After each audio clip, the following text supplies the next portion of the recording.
খেলার খবর football. English premier লিগে শিরোপা ধরে রাখতে ব্যর্থ হওয়ার পর কোচ আর্নে স্লটকে গত শনিবার বরখাস্ত করে লিভারপুল। তার জায়গায় অ্যানফিল্ডের ক্লাবটিতে দায়িত্ব পেয়েছেন বোর্নমাউথের সাবেক স্প্যানিশ কোচ আন্দোনি ইরাওয়ালা। বৃহস্পতিবার আনুষ্ঠানিকভাবে নতুন কোচ হিসেবে ইরাওয়ালার নাম ঘোষণা করে লিভারপুল। স্লটের জায়গায় লিভারপুলের প্রথম পছন্দ হিসেবে ইরাওয়ালার নামই উঠে এসেছিল।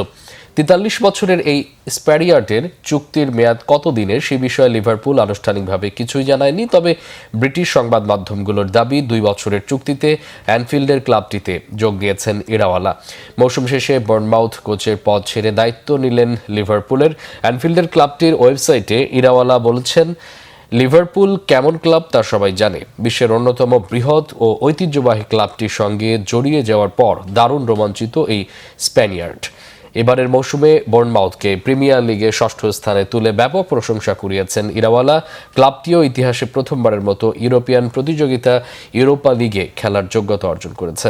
2023 সালে স্প্যানিশ ক্লাব রায়ো ভায়োকানো থেকে বোর্নমাউথে যোগ দেন ইরাওয়ালা। এর আগে মিরান্দেস এবং সাইপ্রাসের ক্লাব এইকে লার্নাকার কোচের দায়িত্ব পালন করেছেন।